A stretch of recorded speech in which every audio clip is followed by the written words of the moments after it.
it's Bobby Meat Sauce coming at you. So I've been getting a lot of questions recently from some younger guys out there about how they can get started in weightlifting. So this video isn't necessarily for younger guys, but it's really geared towards people who have little to no weightlifting experience. So I put together a list of 5 tips for you beginners out there. So tip number 1 is going to be to learn the basics. Now this is important for a lot of reasons, and it can be monotonous at first.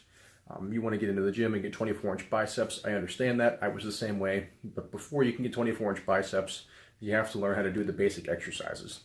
Now, this could even mean that you're not even going to the gym for the first 6 months. Like I know a lot of bodybuilders, and specifically in this Arnold Schwarzenegger biography that I'm reading, he recommends for the first 6 months, don't even go to the gym. If you've never worked out before, do calisthenics at home. Do push-ups, sit-ups, crunches, etc. to build a base. And once you build this base, once you learn your body, once you learn how to exercise, and you get a little bit physically fit, you got that base of muscle, that base of knowledge, you know your body a little bit better, then we could think about going to a gym. Now once we go to the gym, it is going to be tempting to go over to the dumbbell rack and do curls for an hour. I know the first year that I lifted, I think I did nothing but curls and bench presses. I wish I wouldn't have, because it set me back. So I'm telling you, learning the basics is important. And this is important, A, because these basic lifts, like your deadlifts, your squats, your bench presses, your pull-ups, all these things, they're going to be a part of your regimen and your workouts and your plans for pretty much your entire life. As long as you're lifting, you're probably going to be doing bench presses, squats, and deadlifts. And if you can learn how to do them in the beginning, and you can learn the form, because these could be dangerous lifts. Bench pressing, you drop weight on your chest, you hurt your shoulders. Squats, you hurt your knees, your hips. Deadlifts, you really hurt your back because it's a dangerous lift. It's important to learn how to do all these things. Then also, you build a lot of muscle with these basic lifts. Like reading that same biography with Arnold Schwarzenegger, he basically powerlifted for the first couple of years of his bodybuilding career. And that's what a lot of guys did back then that I think is skipped today, is learning those basic lifts and putting on a good solid frame of muscle.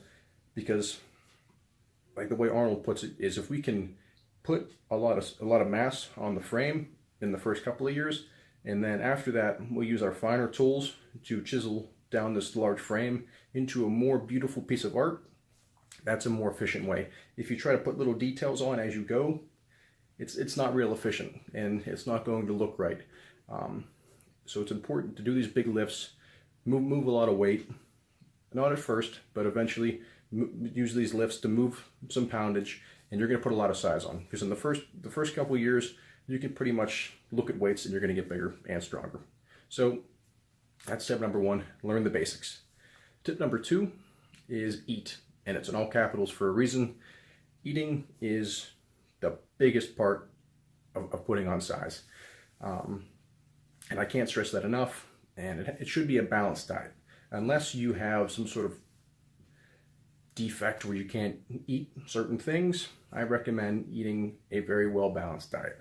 So don't skip out on carbs, don't skip out on fats, eat a lot of protein. You should be eating, now they say for building muscle, at least a pound or at least 1 gram of protein per pound of body weight. That's what I always shot for. I went a little bit higher recently, experimenting to see how my body reacted. And I think it helped a little bit, but for the beginning, let's try 1 gram of protein per pound of body weight. Like I said, don't skip out on carbs. In the beginning, I didn't really track them. I think now I'm at like double my body weight in carbohydrates. But whenever I put the most size on in my entire life, which was my sophomore year of high school, I put on 35 pounds from the fall to the spring, from football to track season. I didn't even know like what counting calories was. I had no idea. I was just eating like a horse. So for breakfast, I was eating 2 English muffins with ham, egg, and cheese on them, so 2 breakfast sandwiches, and then throughout the day, peanut butter banana sandwiches, and then for lunch, I'm eating like the lunch plus extras plus 3 cartons of milk, and then I'm working out after school, and then I'm taking down like a mass gainer shake, and then I'm going home and eating dinner with milk, and I'm eating peanut butter sandwiches before bed. So yeah, like I'm eating a crap load of calories. Like, I mean, I don't know math well, but that's roughly a gazillion calories if I had to guess. That was a super dad joke, and I'm not even going to cut it out. So that's here to stay. So I hope you enjoyed that. But yeah, that in the beginning, eat. I'm not telling you to eat garbage, but you don't really have to be that specific. Good, clean sources of protein are the best, though. Like I said, I eat a lot of peanut butter in the beginning. Chicken's always good. I like red meat personally.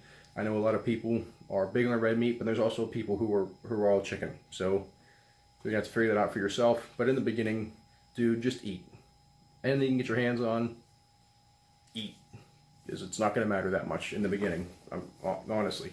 So yeah, that's tip number 2. Eat. All caps, eat. Tip number 3 kind of goes along with tip number 2, and it's not as much of a tip as it is a warning and a heedance. It's supplements.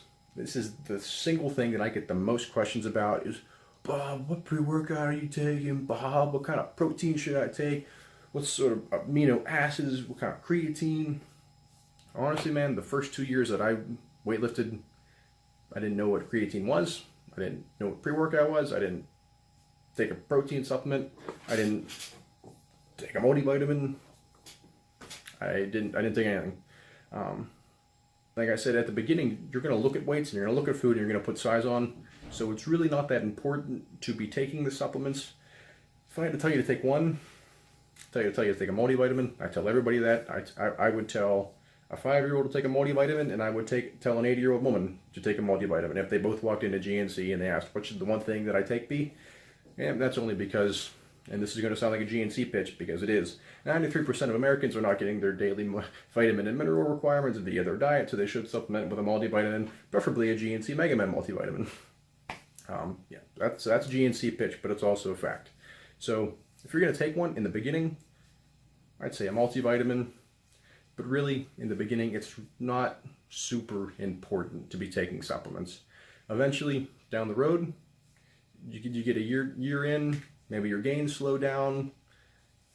We could talk about taking a supplement. DM me and I'll hook you up. So yeah, eat and train are the 2 biggest things. Supplements, not that important. Moving to tip number 4. This one's an actual tip, and that is going to be learn, adapt, and be coachable. Those 3 things all go together because learning, going along with learning the basics, but also learning pretty much everything you can about weightlifting. I know the year that I put on all that size, I was not only taking in a lot of calories, but I was taking in a lot of knowledge. Any bit of science or articles or literature or videos, bro tips, good or bad, I took them all in. I absorbed them like a sponge. You're within 50 feet of me, information, I'm taking you in. You're mine. And it's important to take in all the information, but also you have to sort through it. You're not going to get all good information. You're going to have somebody tell you that you can get 24-inch biceps by doing curls every day. Someone's going to tell you that, probably, down the road. They're going to tell you other ridiculous things, like do 500 push-ups in the hour that you wake up, and then, I don't know, just ridiculous things. So you have to be willing to learn and take in information, but also be willing to sort through information. And so that goes with adapt, the second part of that, because you could learn something, you could hear something, and you're going to try it, and you realize, wow, doing curls every day and doing 500 push-ups when I woke up aren't exactly doing what I wanted. So you have to be willing to say, you know what, that's not going to work, let's try something else. So learning to adapt is important, because you could be doing something wrong, your body could stall out, you could be getting used to something, it's good to surprise the body. You could learn something way better, and if you don't have the willingness to adapt, then you're not going to be able to try those new things, and that's going to impede your ability to learn. If you put the blinders on, you're not going to adapt. All this information is coming in at you, and you're just knocking it away. You don't want it. We have to be willing to be open as weightlifters and take in as much knowledge as possible. And that goes with be coachable. There's a lot of these younger guys out there that I'm talking to, they're athletes, they want to get better for sport, so be coachable. I know at first, like especially my sophomore year, I put all the size on, I'm like, I don't need coaches, I'm the man, I'm huge, I put all the size on, I'm a bodybuilder, I can push all this weight, I'm fine, I don't need any more information, these coaches can't tell me what to do, I don't care.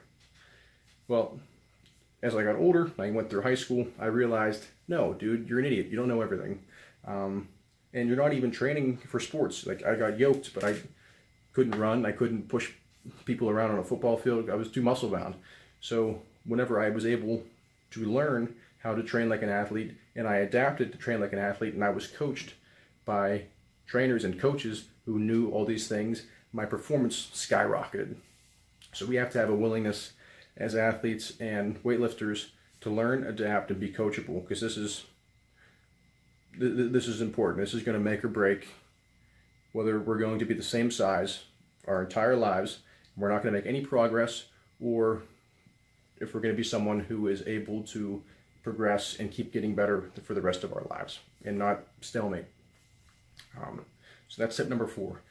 Tip number 5 then is the last tip, and that is to be consistent and be dedicated.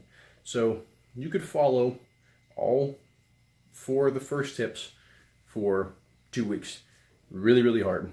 You could do them as hard as possible with as much focus and as much dedication. But if you're not consistent and you don't do it a 3rd and a 4th and a 5th week, it's really not, like, the first 2 weeks aren't that important. Being successful is like a chain, and every day is a little link in our chain. But if we have a crack in one of those links somewhere, say day 14, that can make or break the rest of the chain, man. You pull the chain, it's cracked. So day in and day out, we have to be willing to do the little things, do the hard stuff, because the only place that success comes before work is in the dictionary. In real life, that's not going to happen. You have to be willing to put the work in and day out, eat the foods that might not taste that good, spend extra time in the gym, and you gotta do it every day. That doesn't mean you do it for 5 days and then you get to the weekend and now it's time to booze, or it's time to party, or it's time to stay up until 5 o'clock in the morning and play COD and then only get an hour of sleep and not get my rest. This is something that you're going to learn the hard way. I know that I did. I loved going out on the weekends, but now I'm like an old man, and the day that I learned to be consistent through all 7 days of the week is the day that my progress skyrocketed. And it's going to stink. And I'm not telling you not to be social. I mean, I'm still plenty social. But it is important that if you want to be successful as a bodybuilder or an athlete or anything, you can't be an athlete part-time. The great athletes are athletes all the time. If you're a super genetically gifted athlete, maybe you can get away with it. But if you're like me, you're not necessarily as gifted as a lot of kids, as a lot of guys, you got to do the extra stuff. And I'm telling you, I was force feeding myself in school, and still even today sometimes, lifting 1 or 2 times a day. They'd kick me out at school, and then I'd go lift at another gym, or I'd go do push-ups at home. So we have to be willing as athletes and bodybuilders or whatever you are to do it day in and day out. Because without the hard work, you're never going to be successful. So that's all 5 tips. To go over them again, you've got to learn the basics. You got to eat. We have to adapt and be coachable. We have to be careful with supplements. And we have to be consistent and be dedicated. That's all the tips. If you're interested in hearing some more, be willing to DM, or I can't even talk. You can DM me anytime at Bobby Meat Sauce. It's Instagram. You can leave a comment on this video. If you like the video, give it a thumbs up. If you want to see more, if you want to learn more things like this in the future and see more cool stuff, make sure to subscribe to my channel. Thanks for watching Bobby Meat Sauce.